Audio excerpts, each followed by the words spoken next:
So that was the scene setter.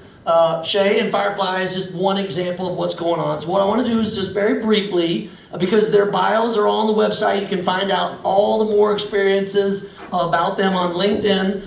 But if you were to give the shorter version, start with you, Kara, the shorter version of what you've been into and how you got to now, and how your participation today with Texas House, specifically with looking at satellite communities around Austin, how it came to be.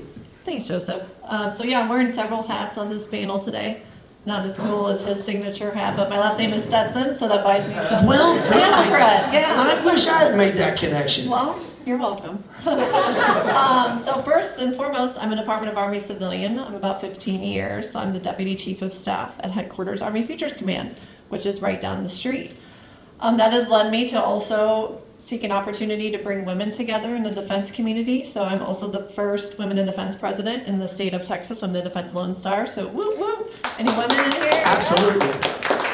And then lastly, but most importantly, I'm a proud resident of the premier satellite city of Round Rock.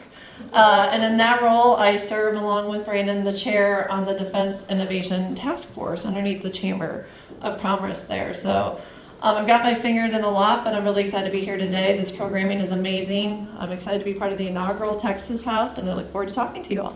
Absolutely. And before we move on to Brandon, one thing I want to highlight, if you were not at the lunar landing or the moon landing party Saturday before last, 2:30 in the morning, Sunday, with Firefly is, to your point, Kara, it was women-led forward. Almost every voice you heard on the net was a woman. On stage all evening, almost every person you saw was a woman, and that can only do wonderful things for inspiring the next generation of the space industry, so kudos to all of you all for doing that.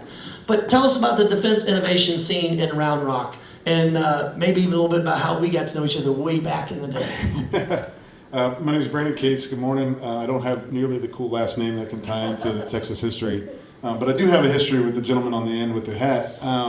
When he was a professor of military science at UT, I was able to come down and we were able to teach ethical decision making to his cadets. He always brought in some amazing speakers. We were not one of the list, we were on the bottom of the list of amazing speakers, but like 4-star, 3-star generals, ambassadors, I think, maybe a couple presidents, I don't know. It seemed like he had a list of folks that he was able to pour into his cadets, amazing leadership lessons. So really enjoyed doing that. That was a long time ago, though. It was. But as Karen mentioned, wearing a couple hats up here. I'm the CEO of Amatrine. We are a defense technology company that focuses on making invisible solutions for warfighters. So you could say we make people disappear, all that kind of creeps people out a little bit, but we definitely handle we can make planes disappear. Yeah. So anything that the soldier uses in their efforts to accomplish a mission, we focus on. So whether it's ground platforms, boats, or the soldiers themselves. But I also get to serve on the Defense Innovation Task Force with the Round Rock Chamber of Commerce. I'm very excited to represent the city of Round Rock, and healthy competition between Round Rock and Cedar Park is good. We all raise the boat. Cool. Just tell us more about Plug and Play. Yeah, thanks, Joe. Nice ring, by the way. There you go. Yeah. So we're launching our office 22 April in partnership with Texas A&M, right? And I think the beautiful thing here, right, is the capability that we have at the Rellis campus, as well as the Bush Development, Capability Center, right? So it's kind of a mix of an innovation platform with pure physical incubation, test and experimentation. And so, yeah, there's a lot going on. We're really excited, and we'd hope to have you guys come out for 22 April. Fantastic. Thanks, Joe. So what we're going to get into is, again, this is a learning session. The whole walk away or takeaway we're trying to get is how, if you're in one of these satellite communities in Central Texas, or if you're in a satellite community wherever you're from, or you're a company that's either growing or thinking of moving, we're going to kind of talk about the pros and cons, not of each particular area, but the ideas of how you look at it. So Shay, starting with you, you mentioned you've been with Firefly for quite a while, started as a consultant before you went on full time, and you know the backstory and the histories of how the different moves from California to Texas, but go a little deeper into what were those early day considerations, why in Cedar Park, why not necessarily downtown Austin. Walk us through that thought process that they went through. Yeah, so the founder, Tom Markusik, was former SpaceX, and he'd lived in California. He'd also lived in Waco, where the SpaceX did their engine tests. And when he decided to start his own company, he had a couple key criteria. First of all, he wanted a place that was affordable. So Waco sort of checked that box at affordable, where Southern California doesn't, right? So he's like, I don't want to start a company in Southern California. I want a place that's affordable. Second box to check is, I need a place where people will bring their families and they want to be, because it's a cool city. Well, Austin was obviously that checks that box to get close to Austin. And then third is, I need to be in a state that allows you to actually do business and do the hard stuff, especially if you're talking about a rocket company. We need a lot of land, first of all, and then we need to do some pretty crazy stuff on that land. We have an engine right now that's 230,000 pounds of thrust. 230,000 pounds of thrust out of one engine. We're also working on engines that have propellants that you don't necessarily want, as your neighbor. We're doing stuff that it's relatively dangerous, and we need the room to do it, and we need the community that supports that. So Cedar Park was really the best of both worlds, where it was a super affordable, great community where families can come to. You're within minutes of Austin, and if you go minutes north, you're in minutes of ranch land where you can do that really hard stuff. So that really checked the three key boxes of why Cedar Park was ideal for us. Yeah, and so with Kara, what I want to do is kind of put on the hat of Army Futures Command. You know many of the stories of how Army Futures Command chose Austin, but what a lot of people don't realize is one of the reasons why they chose Austin is not just Austin, but all of the surrounding communities, and you have facilities here in Austin that are outside of the traditional thought of the headquarters building downtown. How did that kind of play into the thought process, and what's it look like in reality now, 6-7 years later? Thanks, Joseph. Yeah, I think a lot of people intuitively, when they know that headquarters Army Futures Command chose Austin, they're like, well, oh, duh, like, obviously, right? But that was a very deliberate decision that took a lot of decision makers to make that happen. But it wasn't just for Austin proper, it was for the satellite communities and what that brings to our mission. Our mission is to transform the Army to ensure war-winning readiness, and that takes a big community of stakeholders to include academia, industry of all sizes. So our headquarters building is right down the street. We lease space with the University of Texas system. We also have Army Applications Lab, which a lot of you are familiar with, in the Capitol Factory, and they're really connecting innovators to Army units, DoD units, small startups to solve some really wicked Army problems. We also have soldiers at Austin Community College who are learning how to code at the edge in an operational environment to enable really quick decision making. What a lot of people don't know is we have about 200 employees in Round Rock. We have a Dell facility there that we lease. And now that everyone's returned to work, in office work, you'll see a lot more Army Futures Command employees there out in Round Rock. But really, to your point, Joseph, it takes this community, this ecosystem to really enable us to transform the Army today and into the future. Yeah, and correct me if I'm wrong, but in the early days of the Austin tech scene, Michael Dell, growing Dell computers out of his college dorm in Jester Hall, once he started to get big, he needed a place, and he wanted it to be Austin. But then city council and the ability to grow a company and rules, regulations, restrictions, he said, fine, I'll just pick this up and go, and dropped it down in Round Rock. So how has that influenced the arc of companies in Round Rock, and then where do you see that going today, especially on the defense innovation side? So it's really interesting. The Round Rock Chamber just had their, how many year anniversary? 75th. And at the annual banquet, they had a really well done video that kind of described a lot of the history of the city. But there was a pretty good portion of it that was a chapter on the Round Rock deal, and it's pretty exciting to think about the visionaries that were back then, so many decades ago, to create that deal and make it happen. But today, obviously, landing the whale, like Mayor Jim mentioned earlier, is a thing.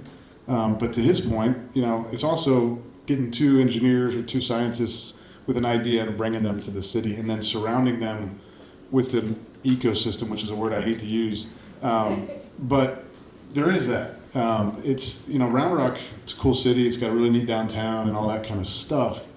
But the power of Round Rock is the people.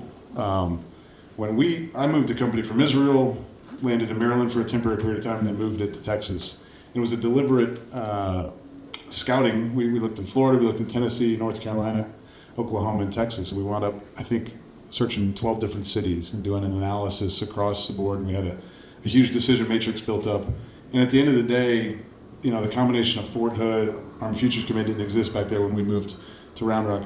But the largest thing for me personally as a decision maker was the people that I had met at Round Rock, who were willing to do darn near anything to help us, whether that was, you know, insurance agents helping us, fractional accountants, fractional service providers, but also just the spirit of support. They wanted us to succeed. They wanted to introduce us to the mayor. They wanted to introduce us to the commander of the Texas National Guard. All those kind of introductions just happened naturally. They weren't receiving any sort of compensation for it. It was just they wanted us to succeed, and that left an overwhelming impact on me personally. Yeah, and I know people pick on the word ecosystem, so I try often to just substitute it with community, because at the end of the day, that really is what we're trying to build as community. And so before I go to my last question, before we get into the Q&A from the audience, I just got to do a time check. What time does this panel end?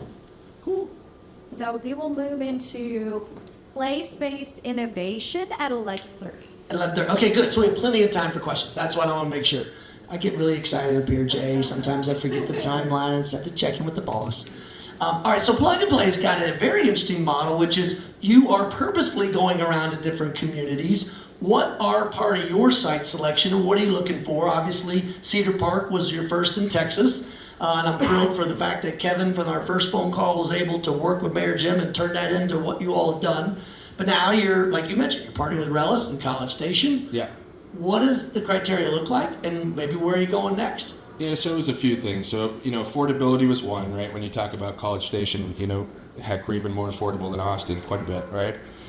So the amount of PhDs, the amount of research, the amount of capability, the facilities that you get access to, right? It's incredible. So there's a pipeline aspect to it. And then, you know, there's a physical infrastructure aspect to it, which goes back to Relish, which goes back to, you know, the Bush Combat Development Center, which goes back to TEAS, which all these places, right? So it's really an amalgamation of all these things. So it was a mix between affordability, talent, and capability, and that's kind of how we came to be. Okay. So we're going to turn it over to your questions while you're thinking about them. Do we have an extra microphone, or you want me to be like Phil Donahue and walk around? Okay. See, James is happy to share, aren't you? okay. You know, I'm glad people know Phil Donahue in this crowd. I hosted a panel, no, really, 2 days ago, I hosted a panel on Phil Donahue, and it was like crickets, cricket. You were going to say something? I was going to say they were a much younger audience. Yes. I would just say this audience is seasoned in experience. Seasoned in experience. But before we go to Q&A, I want to give another prop to Firefly that hasn't even been mentioned yet. But one of the organizations I'm co-founder of now, SWIFT, which is the Space Workforce Incubator for Texas, shameless plug, you can find us at swiftrocket.org.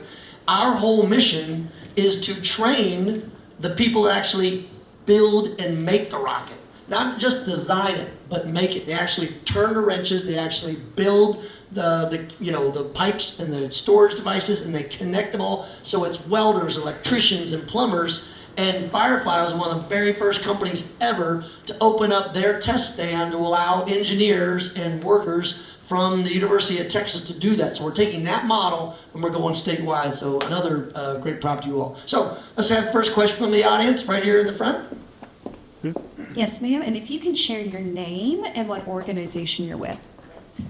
Hello, I'm Jennifer Warren, and I am an intermediary for building apprenticeships. I'm also a proud Cedar Park resident. And I guess this question's for Shay, but also leading on from what Joseph, what you were just saying, I'm curious if anybody else wants to add into that is, what are you doing with the local ISDs, starting with 8th graders programs, getting their imagination going and leading in, I know that's kind of a wide across what you do, but Shay, if you'd like to go. Yeah, that's an easy one for us. I'm a FIRST Robotics addict, which is high school robotics, where you mentor kids to build robots and then they compete. I think it's the best STEM program in the country. If you haven't seen it before, you basically have 6 weeks to go from a rule book to a functioning robot with a bunch of students, again, who've never built a robot before. So we're teaching them how to tap holes, drill holes, use lathes, milling machines, etc. And so I think that is the best program to support. So we support 3 schools right now, or 3 teams right now. Some of them are community teams. The Howdy Bots is the main team that we support. And that's in funding. We give them funding so that they can build their robots, and then we give them actual money. We give them the money, and then we give them engineering support. So some of our engineers spend their nights and weekends, which they don't have anyways, and then they go spend it at these high schools. So there's certain engineers that are probably working well over 100 hours a week just on engineering, because if it's not at Firefly, it's at the local schools. Then next level up, we do a lot of internships with colleges. UT Austin is the main one. I'm an ASU grad, Arizona State University, and so are some of our other senior leaders, so we do some with ASU. But the biggest program we have is called the DREAM program. And the DREAM program is basically taking excess capacity on our launch vehicles and giving it to universities and even high schoolers. If they have a good program to build a CubeSat, we will launch that CubeSat for them. So it basically gives them a free launch to initiate a program that may have never existed in the first place. And it's exactly how my program got started when I was in university, so it's how we give back. And for those that might not be as versed, space talk, you want to explain what a CubeSat is and how accessible it really is to everyday engineers and scientists and high school students? Yeah, so a CubeSat is like it sounds. It's based on a standard of 10 centimeters by 10 centimeters by 10 centimeters, and usually you do a 3U as a standard, so about the size of a loaf of bread. You could build a spacecraft in that form factor, then it can be inserted into a dispenser, and then we could dispense it in low Earth orbit. And that CubeSat could do everything from just being amateur radio bent pipe link that people can use to communicate with. It can have an imager on it, it could have some key science, and then there's 6 U's, there's 12 U's, and those things scale up. And yeah, it's a standard for small satellites to allow universities to start getting experience effectively. If that doesn't excite your inner nerd that you can put a loaf of bread into space that talks to you, I don't know what does. All right, so Kara, take it any direction you want. There's a number of directions, but go ahead. That's a great question. When we go back to the conversation about community, right, there's really no greater power than the community who decides what it cares about.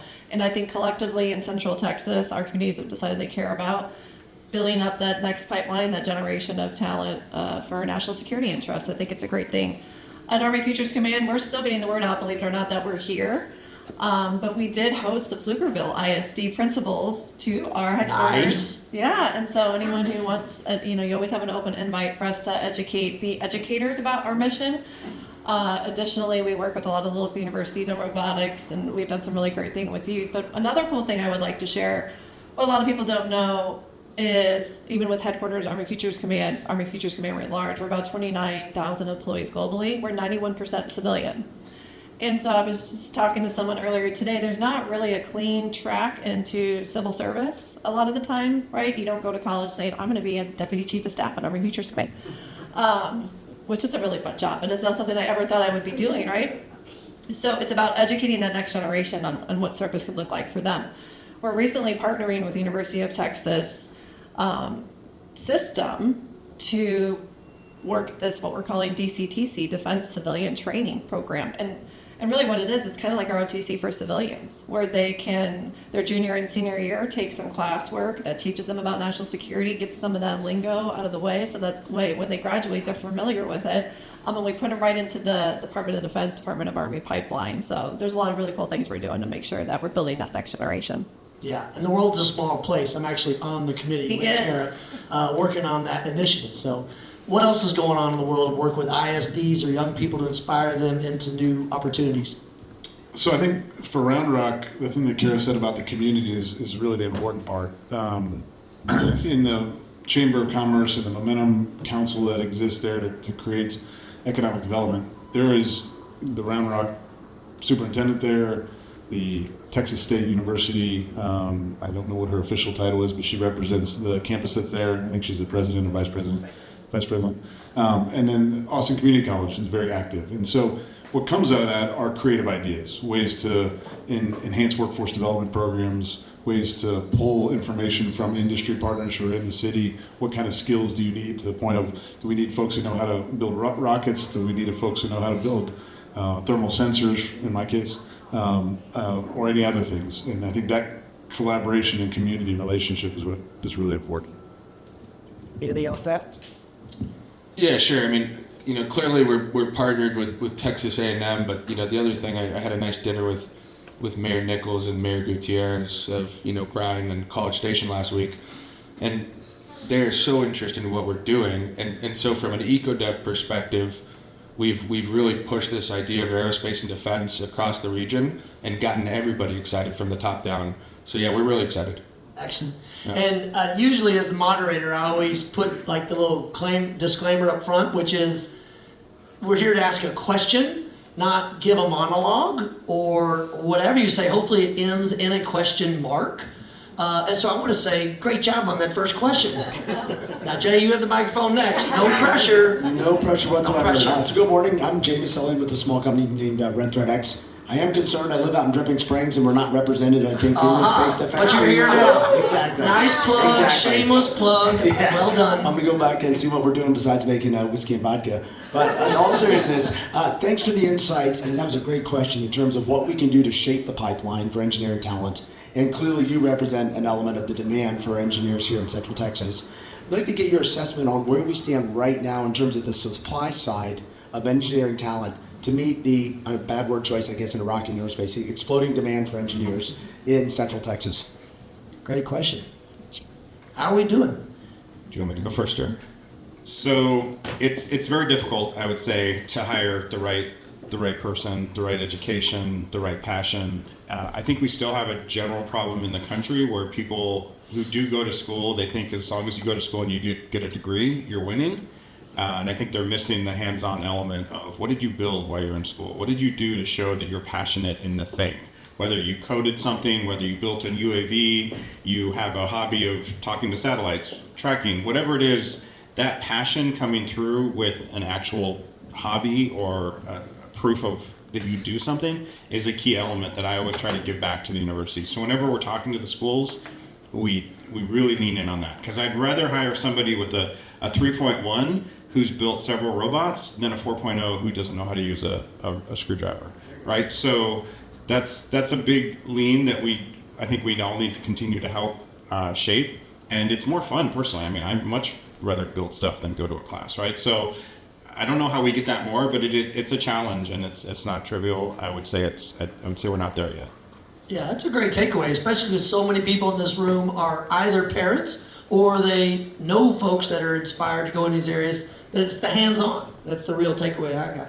Anybody else on the panel, things they're looking at or seeing as far as a shortage of engineers and what we can do to change that? Yeah, well, I'll tell you, we've got no shortage at Texas A&M, so come talk to us. And correct me if I'm wrong, A&M has the largest number of aerospace engineering majors in the country. That's accurate. Yeah, that's in accurate. the country. Yeah, so like I said, one of the reasons we settled down there, and there's many reasons we settled down there, but from an eco-dev perspective, from a university perspective, we've got all the resources, and so that's why we're there. But Jay, come hang out in Texas A&M. We've got all the engineers. Anything else there?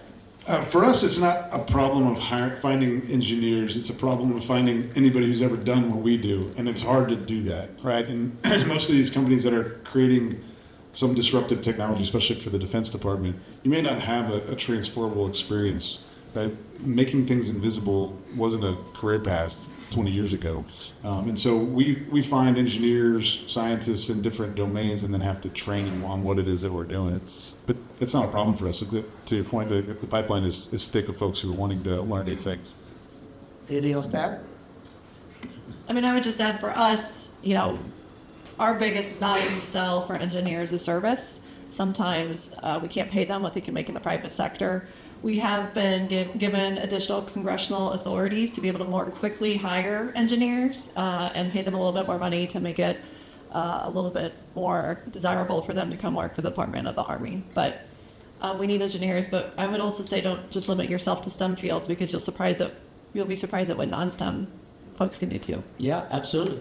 And I do appreciate Jay mentioning Dripping Springs. It is one of our satellite communities. That's the whole point of this panel. So I'll use the opportunity since I live in Circle C, which is Dripping Springs East, basically. We're the front door to the Dripping Springs community. But they have created, through the community, a new organization called Patriots Hall, especially for veterans and military. If you want to plug into a one-stop shop that is literally almost every service you can think of, and it's one of the first ever physical places in the U.S. where they brought together the VFW, the American Legion, and a physical place for all of the new veteran service organizations that so many of the Iraq and Afghan veterans want to be joining in droves. So check it out, Patriots Hall in Dripping Springs, and thanks for reminding us on that. I see Sarah back there. Joseph, we'll get to Sarah next. But I will say, we have Lieutenant General Scott McKean with Patriots Hall of Dripping Springs speaking at 1:30. Nice. With Major General Tony Cuccolo, celebrating Texas veterans and the secret sauce of our workforce. So everyone stay tuned at 1:30 to hear more about Patriots Hall. Howdy. Any Aggies in the room? Not a single one. Howdy. My name is Brighton Preslika. I'm the founder and CEO of Fluxworks. We're a mechatronics company that makes magnetically geared actuators for space, defense, and advanced manufacturing systems. BCDC's first startup spin out, and BCDC was our first customer, Rob Ambrose. So I've really appreciated all the range of insights from industry to ecosystem builders, but I know that there's other key players in economic development. I was wondering if maybe some of you could speak to your relationship with some of those key players, such as like economic development partnerships in your community. We're a Houston-based company, so also like Greater Houston Partnership is a key player.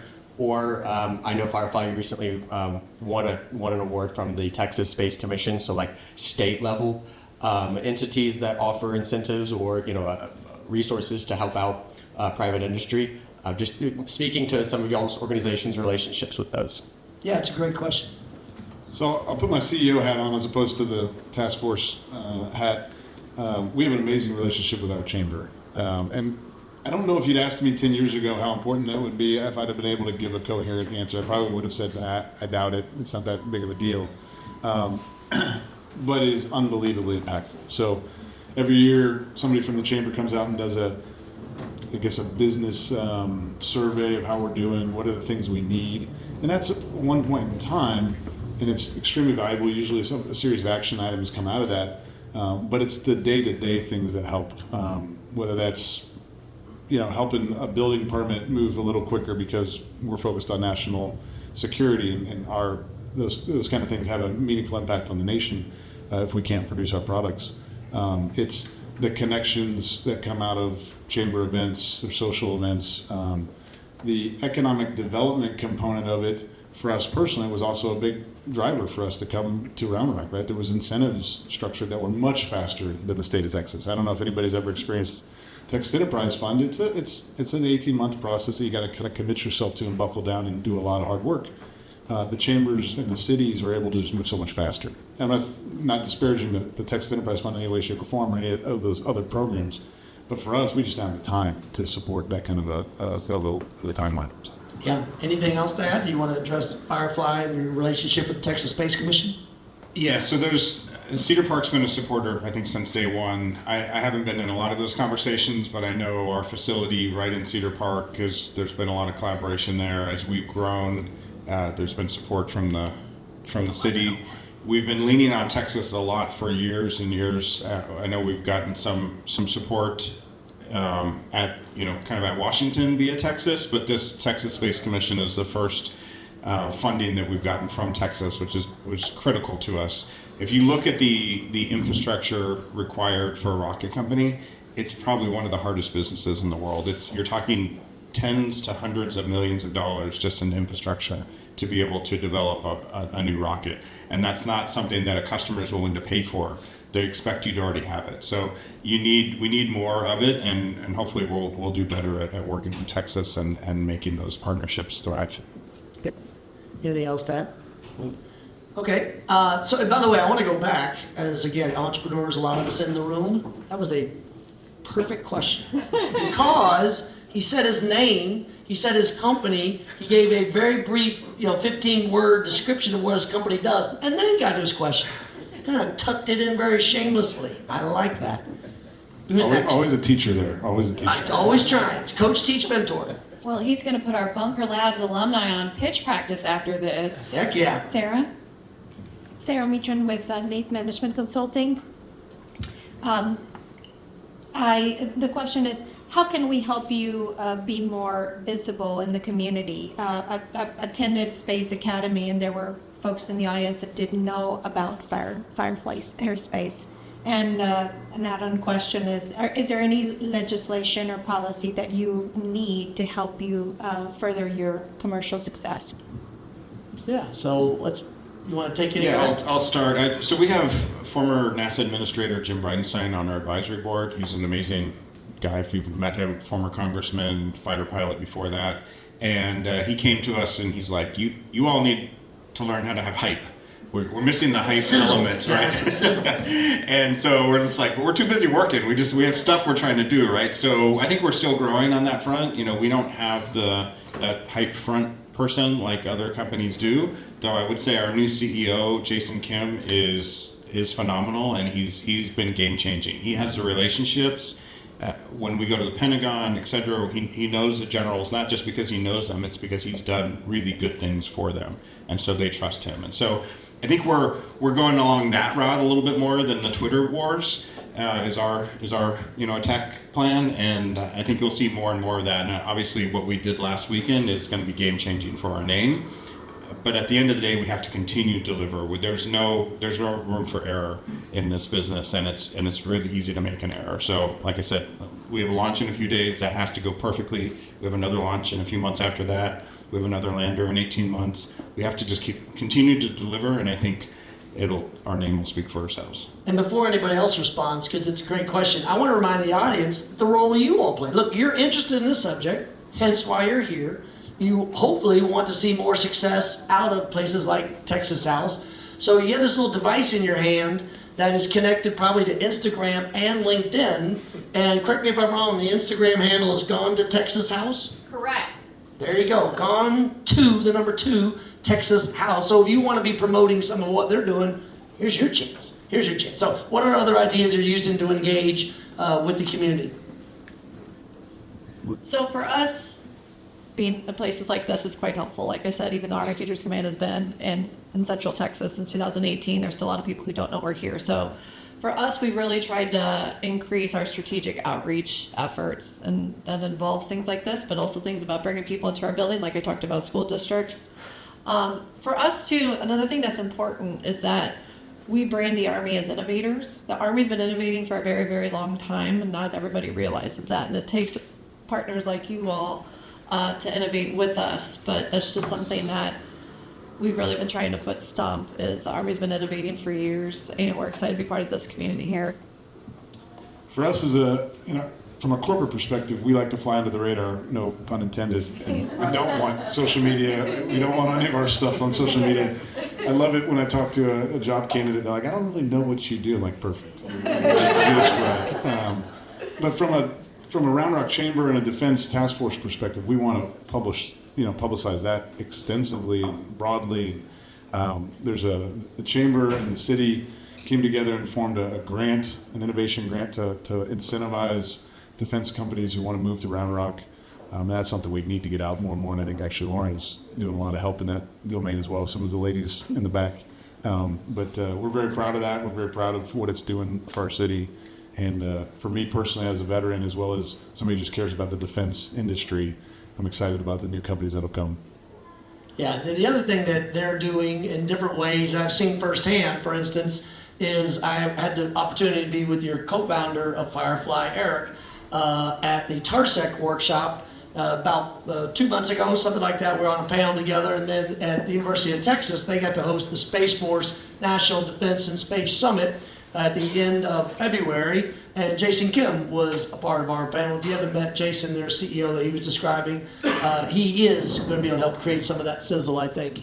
So I'm looking forward to that. All right, other questions? And I think we'll take our last question, and then we'll do a break for coffee or margaritas before we move into our next panel. And coffee margaritas. It's a brand new thing. Star Cuvée is launching it this morning. So, any last questions from the audience? Yes. Ed, if you can give your name and the name of your company, please. G'day, my name's Sam Priest. I'm from VetChip, a biotech implantation development company working out of Western Australia. My colleagues and I are here this week to determine the feasibility of us starting in the US, and we particularly like the look of Texas as our entry point into the US. We categorically see the magic that occurs here every day, the facility that is provided to innovation and the talent that's here. How do we take that magic back to us in Australia and market that as the opportunity to our Australian business partners to help us substantiate this move over here? So just to be clear, you're talking about bringing Western Australia companies to the States as opposed to companies in the States going to Western Australia? Just want to make sure I know which direction. Yeah, that's right. Fundamentally, yes. In this instance specifically, I'm talking selfishly about VetChip alone because my horse in this race at the moment is getting VetChip over here and established. Okay. Anybody want to take that? I'll start just with a little bit of a story. Whenever I go to Europe, our European partners always sort of, they feel like they have their hands tied behind their back. They're like, only if we were in the US, we'd be so much more successful if we were in the US. Things are so much easier. And it's like, yes, but you need to pick the state correct too, because the US is not the same across the board. There's a reason so many people are coming from California to Texas, because in Texas, they allow you to, again, do the hard things. So I would definitely lean on, if you're going to come to the US, pick Texas, because you're going to have a lot of flexibility to do hard stuff, to be creative. And then the mentality of the employees here is fundamentally different. We try, I said it's hard to hire from universities. It's really hard to hire from Washington, California, Colorado, because there's a general mentality of the workforce that's different in terms of, I'll use the word entitlement, but we get people here who just truly want to work and do hard things, and they're not nitpicking of, are you going to buy them lunch? Are you going to give them money to commute to work? The types of conversations are almost ridiculous with some of the other states. So I would highly encourage Texas for those reasons. I can empathize a lot with this situation because I had a company that I took over that had a factory in Maryland, and the Israeli owners had put it in Maryland because they thought that was where the Pentagon was, they needed to be close to the Pentagon. As well as the fact that there's a lot of ex-Israelis who live in Rockville, Maryland. And my immediate response was, that's the dumbest thing in the world. Why would you have a factory in Rockville, Maryland? Like, you need to come to Texas. And this was before Army Futures Command. I looked like a hero when Army Futures Command made my shareholders. The thousands of miles away shareholders sitting in Tel Aviv, they just don't get the culture. They're starting to now, especially with my Israeli connections. And the amount of Israeli companies coming to the Austin area is unbelievable lately. But to your point, it is the people. And I mean it at all levels, from the hourly employee that you hire that just graduated high school and is just gonna, run a forklift for you, to the members of Congress that support business activities here, to all the members of this wonderful town, and folks coming out of Army Futures Command and retiring and doing other things and advocating for the defense industry and entrepreneurs in general. It's an amazing community. Yeah, I'll add one more, and I got to be careful with how I answer this question because we've got offices in a lot of states. But I can speak to aerospace and defense at least, right? So, and you said it, right? There's been a mass migration from California to Texas, and a huge piece is the culture, but a huge piece is the regulations, it's the no state income tax, it's all of these things, right? So Texas is the most business-friendly state in America, and so that's what you're seeing. So yeah, do business, bring Australia to Texas. Got it. Yeah. Karen Nielsen. Okay. So my thought would be on that is 2 point. Number one, in fact, there's a video clip of me from an interview on LinkedIn where I say almost the exact same thing, which is, look, I want y'all to come. I want everybody to come to Texas. But when you come, bring clean water, teachers, and concrete. Because the Texas economic miracle will not continue if we don't have all three of those things. But by all means, come. And then secondly, and I mean this sincerely, this is what I do, which is to communicate these opportunities. I've told many of your friends as part of that delegation from Western Australia, fly me down to Perth. I'll come down and talk to you all about the opportunities, because sometimes you need some of that, the little bit of the sizzle. You need a little bit of that storytelling because otherwise it just doesn't quite translate. But what did translate, though, this morning is the amount of experience and expertise from this panel. I want everybody to help me give them a hand for being here today.